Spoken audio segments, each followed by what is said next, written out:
부분이 전체를 포함해 동시에 작용한다. 소크라테스와 플라톤에 의한 유추적 사고의 세계상을 지나 아리스토텔레스의 사원인설로 이루어진 세계상에서 우리는 특히 인과성에 대해 매우 익숙해져 있다. 더욱이 인과성은 또다시 조명을 받으며 발전했지만 인과성 한 가지만으로는 현실이 제대로 설명되지 않는다. 이런 인과성에 대해 현대 물리학은 매우 그럴듯하나 사고의 오류일 뿐이라고 말한다. 최근에는 심리학의 세계에서 카를 융에 의해 시작된 동시성이 유행하고 있다. 물론 우리가 동시성을 쉽게 상상할 수는 없다. 왜냐하면 우리는 인과성의 세계상에 따른 시간과 시간의 연속성에 예속되어 있기 때문이다. 여기서 한 물리학 실험이 도움이 될 수 있다. 이 실험은 아인슈타인과 그의 동료 물리학자인 유대계 미국인 네이선 로젠과 러시아인 보리스 포돌스키가 고안했지만 이후 데이비드 봄에 이르러서야 비로소 실행되었다. 그 사이에 대규모 입자 가속기, 즉 예컨대 CERN을 말한다. 대규모 입자 가속기 속에서 진행한 실험들로 대단한 결과를 얻어냈다.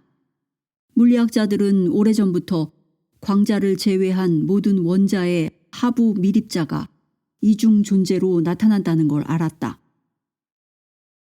다시 말해 모든 밀입자에는 항상 쌍응하는 쌍둥이 밀입자가 있는데 쌍둥이 밀입자는 모든 특성이 반대된다. 대립성의 법칙에서 보면 이는 놀랍다기보다 오히려 또 하나의 훌륭한 비유다. 즉, 단일성의 상징으로서 이 세계에 나타나는 빛을 제외한 모든 것에 반대극이 있는 것이다. 그리고 원자의 하부 밀입자는 세계를 이루는 물질의 기초다.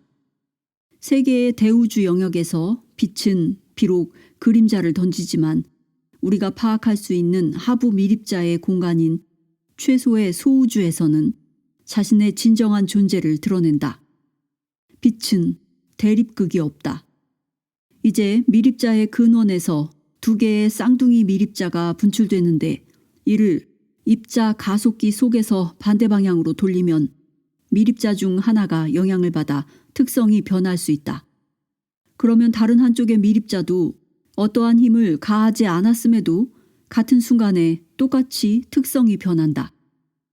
그렇게 해서 두 쌍둥이 밀입자는 항상 대항의 위치에 있으면서 흥망도 같이 한다. 현대 입자 가속기의 거대한 규모를 이용해 두 쌍둥이 밀입자 간의 거리를 수 킬로미터 떨어뜨려 놓고 실험할 수도 있는데 이때도 쌍둥이 밀입자의 변화가 동시에 일어난다는 것이 증명되었다. 두 쌍둥이 밀입자는 어떤 경우에도 어떤 거리에서도 서로 연결된 상태로 존재한다. 이 결과는 아인슈타인, 로젠, 포돌스키가 동시성에 대해 예견했던 내용과 같다. 이는 물리학이 만들어낸 옛 세계상을 뛰어넘은 것이고 인과율을 비롯해 인과율과 결부된 사건들의 연속성으로 이루어진 세계상을 뛰어넘는 것이기도 하다. 여기서 상황이 더욱 극적으로 전개된다. 왜냐하면 혹자는 이 결과를 원자 내부라는 아주 작은 공간에 해당하는 것으로 제안하면서 우리 세계는 그렇지 않은 것으로 동시성 이론으로부터 보호하려는 시도를 할 수도 있기 때문이다. 그러나 영국 물리학자 존 벨은 더 나아가 동시성을 이루는 상태는 단계마다 모두 적용된다는 걸 증명했다. 다시 말해 동시성은 원인에서 사건으로 진행되는 과정에서 모든 단계에 나타난다. 벨은 그 밖에도 동시성을 이루는 상태는 모든 세계에 예외 없이 해당되는 것으로 제한적으로 하부 밀입자에만 해당되는 게 아니라는 것도 증명했다. 이에 미국 물리학자 헨리 스테프는 벨의 명제를 학문의 역사에서 가장 중대한 발견이라고 평했다. 이제 물리학에서 또 하나의 이론에 따르면 모든 것이 우주 대폭발, 빅뱅에서 시작되었다라는 새로운 세계상에 도달하게 된다. 그런데 이 세계상은 불교와 힌두교의 오래된 세계상이기도 하다. 우주 대폭발 이론에 따르면 빅뱅에서 모든 물질과 에너지가 나왔고 여기서 발생된 입자는 모두 단계별로 폐쇄되어 있으며 번영과 소멸에 영원히 연관되어 있기 때문이다. 이 이론은 불교와 불교의 구약에 해당하는 힌두교의 베다에 나오는 동양 종교의 오래된 기본 설법이다. 돌 하나를 던지는 것은 우주를 변화시키는 것이다. 모든 것이 서로 연관되어 같이 진동하기 때문이다.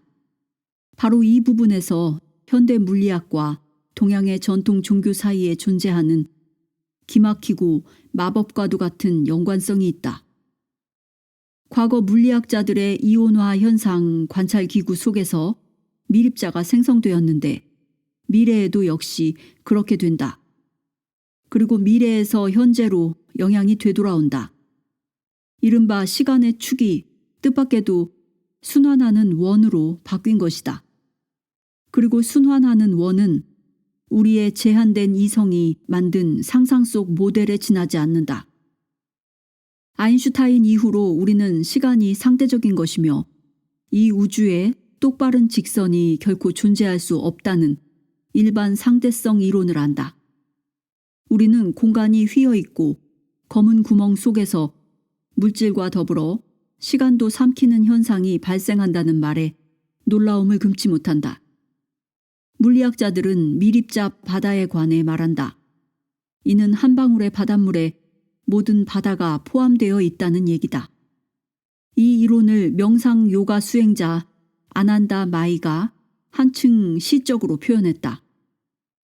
물방울은 때때로 자신이 바닷속에 있다는 걸 알고 있었을지 모르지만 바다가 자기 안에 있다는 건 아마 알지 못하리라. 물리학자들은 만물이 매 순간 새로이 발생하며 진공 역시 살아있는 것이라고 말한다. 이 말의 공허와 삼라만상이 똑같은 것이며 모든 것을 함유하고 있다는 동양의 전통 사상을 떠올리지 않을 사람이 누가 있겠는가. 이때 어쩌면 바퀴통에 해당하는 만다라의 중심을 생각할지도 모른다. 텅 비어 있음에도 그 세력 안에 모든 것을 포함하며 그 공허로부터 빅뱅 속에 있는 세계와 잉태를 통한 우리의 삶 모두가 생겨난다.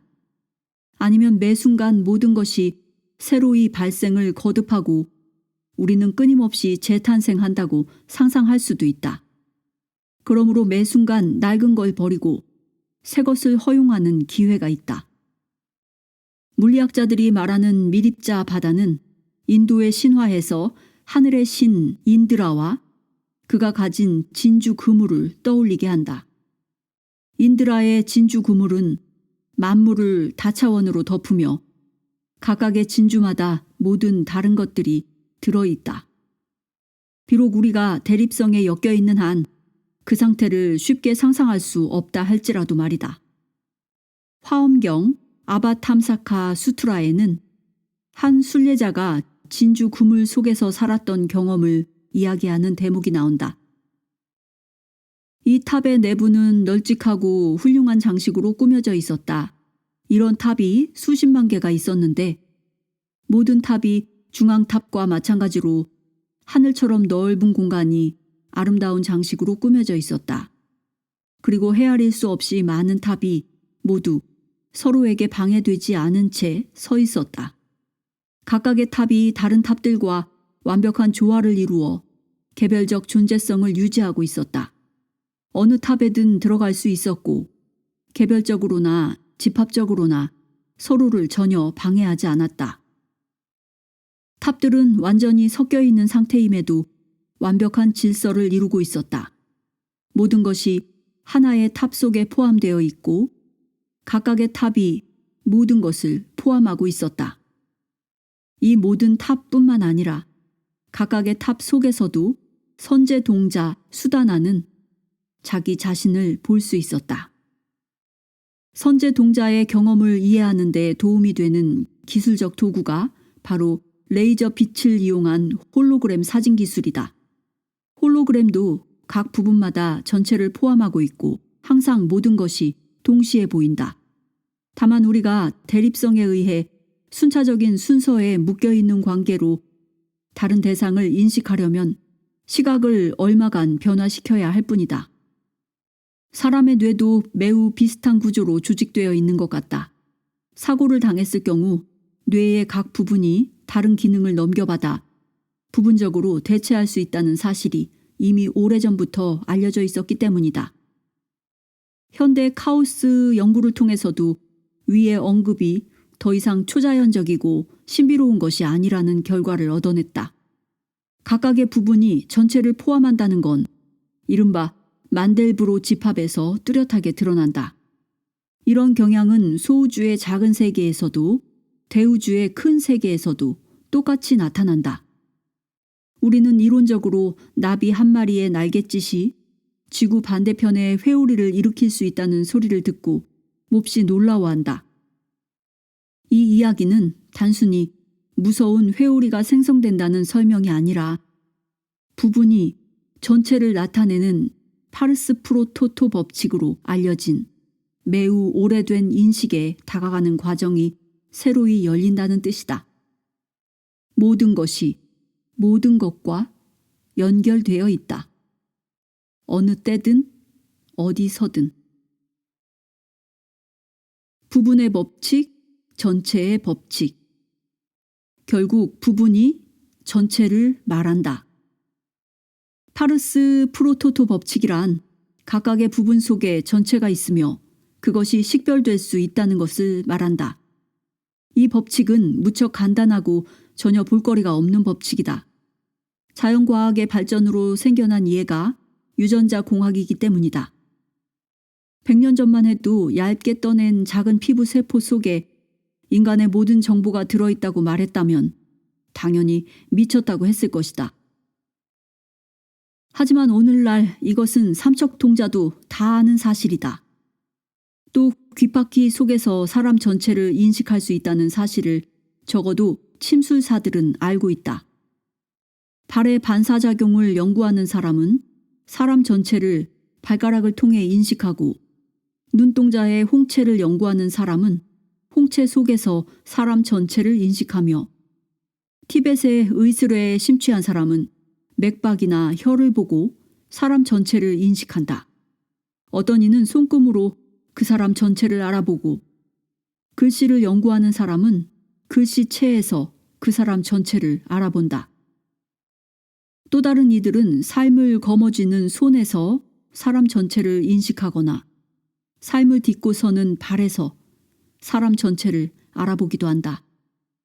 전통 동종요법에서는 각각의 징후에서 약재를 알아낼 수 있고 약재에는 다시금 사람 전체가 반영된다. 숫자를 통해 사람을 아는 방법을 연구하는 사람은 생년월일만 있어도 충분하고 점성술사는 태어난 시각과 장소만으로도 충분하며 개는 신발 한 짝만 있어도 사람을 찾아낸다. 사람들은 대부분 거실이나 책장을 한번 보는 것만으로도 그곳에 누가 사는지 금세 알 수 있다. 사람에게는 전 세계가 반영되어 있고 원자 핵에는 우주 전체가 반영되어 있다. 이를 영국 시인 윌리엄 블레이크는 한편의 시로 표현했다. 한 알의 모래에서 세계를, 들꽃 한 송이에서 천국을 보라. 너의 손바닥 안에 무한을 담고 한 순간 속에 영원을 담아라. 자세히 살펴보면 시작의 법칙과 파르스-프로토토 법칙이 매우 가까운 관계임이 분명해진다. 각 부분 중에서 가장 중요한 것이 첫 번째 또는 시작 부분이고 거기에 이미 모든 게 들어있다. 학자들이 모조리 나누어 놓은 작은 조각들을 보아도 첫 번째 작은 조각에 거의 모든 것이 포함되어 있다. 첫 번째 악수와 첫 번째 시선이 다는 아닐지라도 많은 것을 말한다. 명상을 할 때 맨 처음 떠오른 생각이 결정적인 것일 때가 많은데 이는 사업 아이디어의 경우도 마찬가지다. 우리는 사과 표면이 조금 썩어 있는 것만으로도 사과 전체가 썩었다는 사실을 안다. 빵에 곰팡이가 핀 것도 마찬가지다. 그것은 이제 학문적으로도 입증이 되었다. 이 법칙을 활용하면 많은 것을 얻을 수 있다.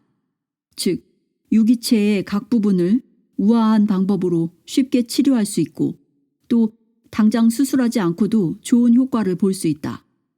썩은 과일처럼 한 부분만 보고도 전체 상태를 알아볼 수 있다. 물론 이런 사실에서 개별적인 부분을 중요한 것으로 인식해야 한다는 결론이 나온다. 이와 관련하여 이런 속담이 있다. 목걸이의 정확한 강도는 가장 약한 연결고리 부분의 강도이다. 그리고 그리스도가 말했다.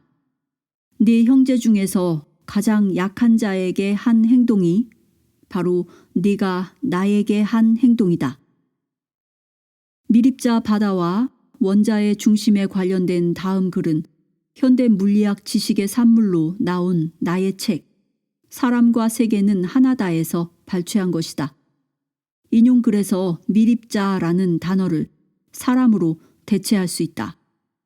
이 글은 한편으로 물리학과 사람을 대상으로 한 학문 간의 거리가 매우 가깝다는 걸 알려주며 다른 한편으로 이 방정식의 아버지 파라셀수스도 미처 몰랐던 또 하나의 부분이 전체를 나타내는 법칙 또는 소우주와 대우주가 같다는 관계를 보여준다.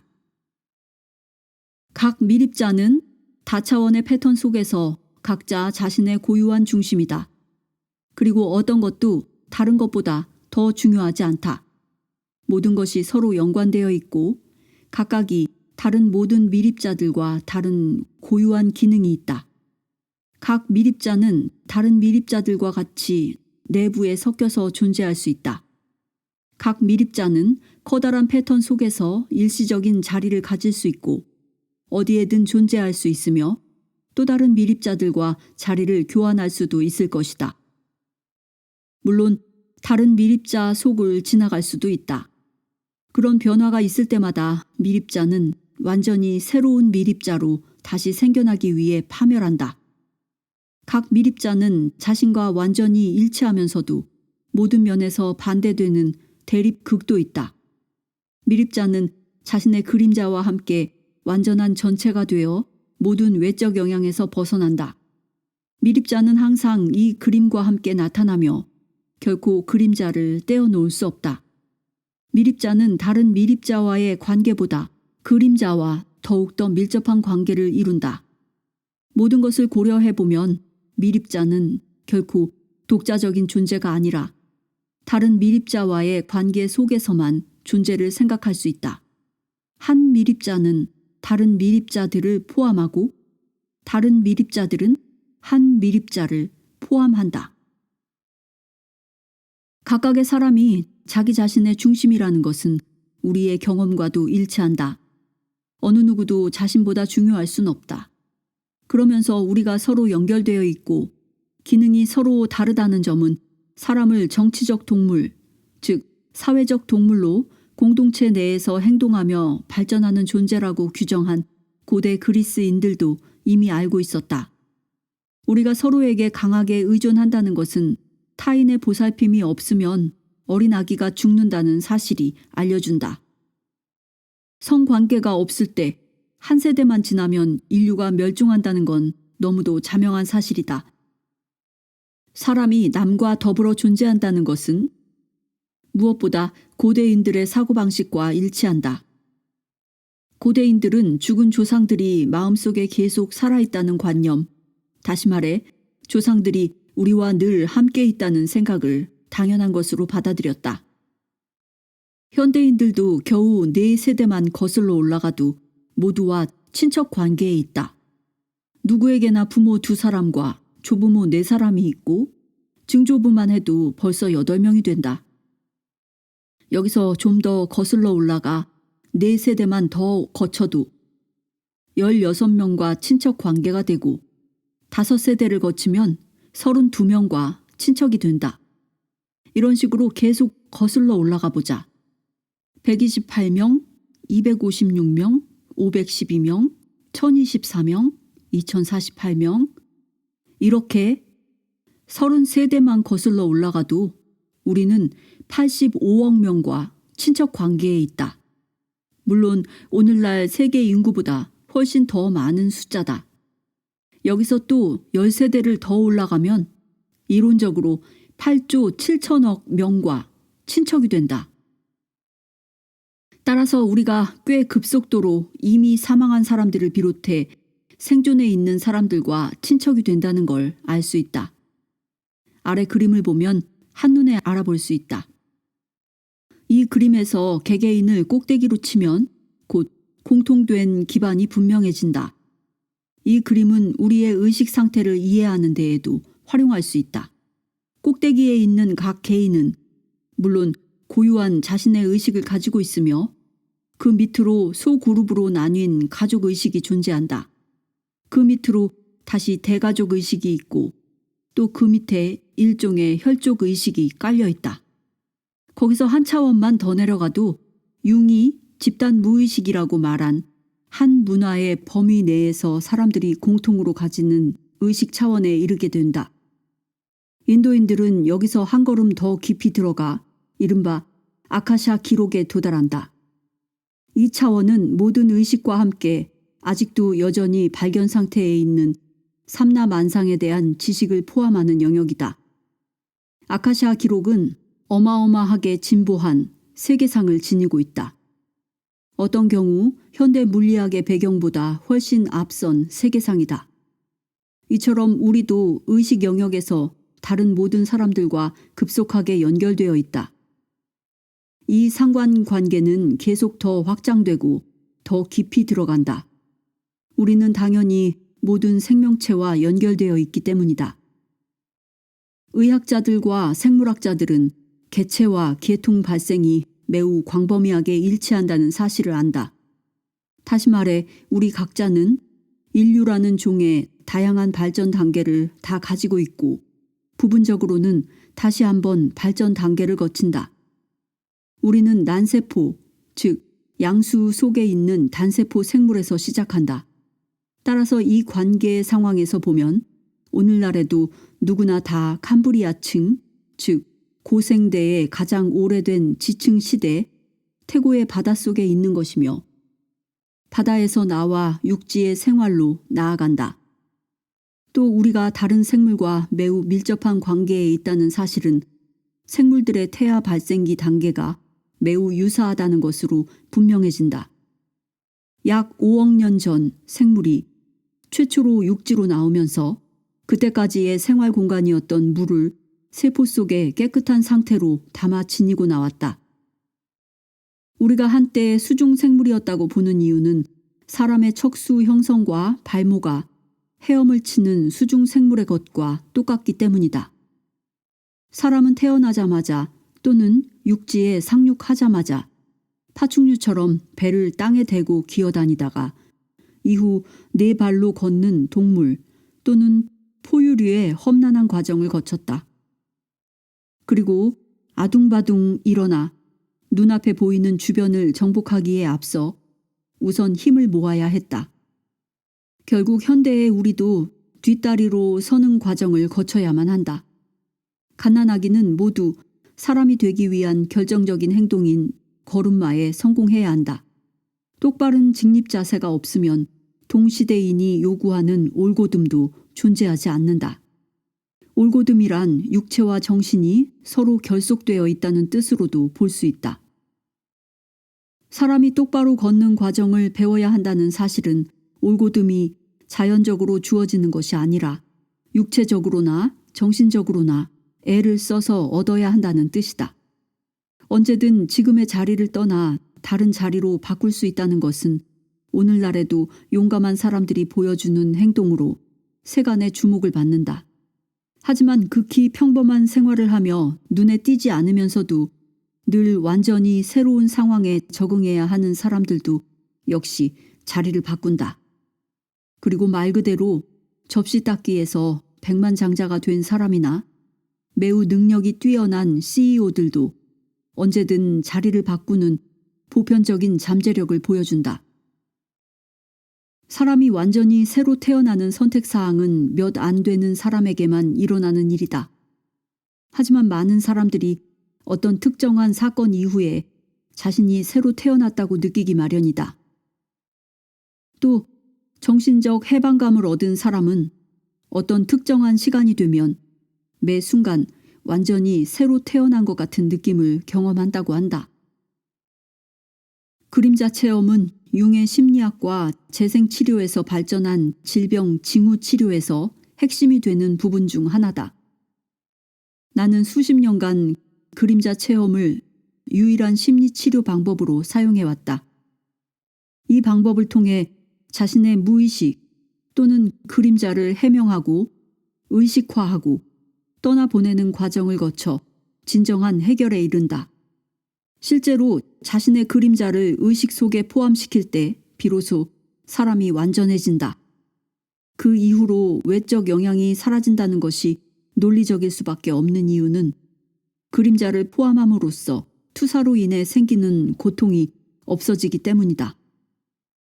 투사를 그치면 이해심이 많아지고 마음이 더욱 풍부해지며 사랑으로 가득 찬다는 걸 느낀다.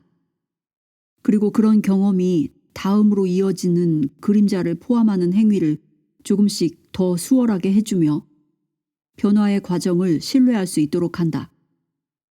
우리가 얼마나 독립적이지 못한지는 앞서 언급한 사실에서도 알 수 있다.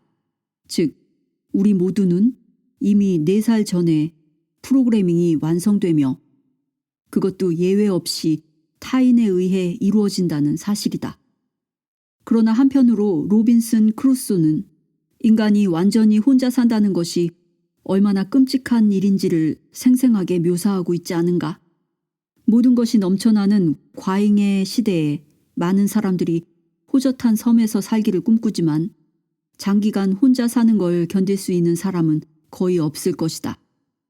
오직 카르투지오회 교단, 네팔, 호랑이 굴이라 이르는 히말라야 산맥의 부탄 지역, 티베트 승려 또는 깎아지른 듯 높은 바위산의 메테오라 수도원에서 지내는 그리스 정교의 수도승처럼 은둔해에 사는 영적 구도자만이 그렇게 완전히 고립된 상태에서 외로움을 극복할 수 있다. 이들이 고립 생활을 할 수 있는 이유는 오직 단일성의 의식 속에 깊이 침잠함으로써 대립성의 세계로부터 벗어날 수 있기 때문이다.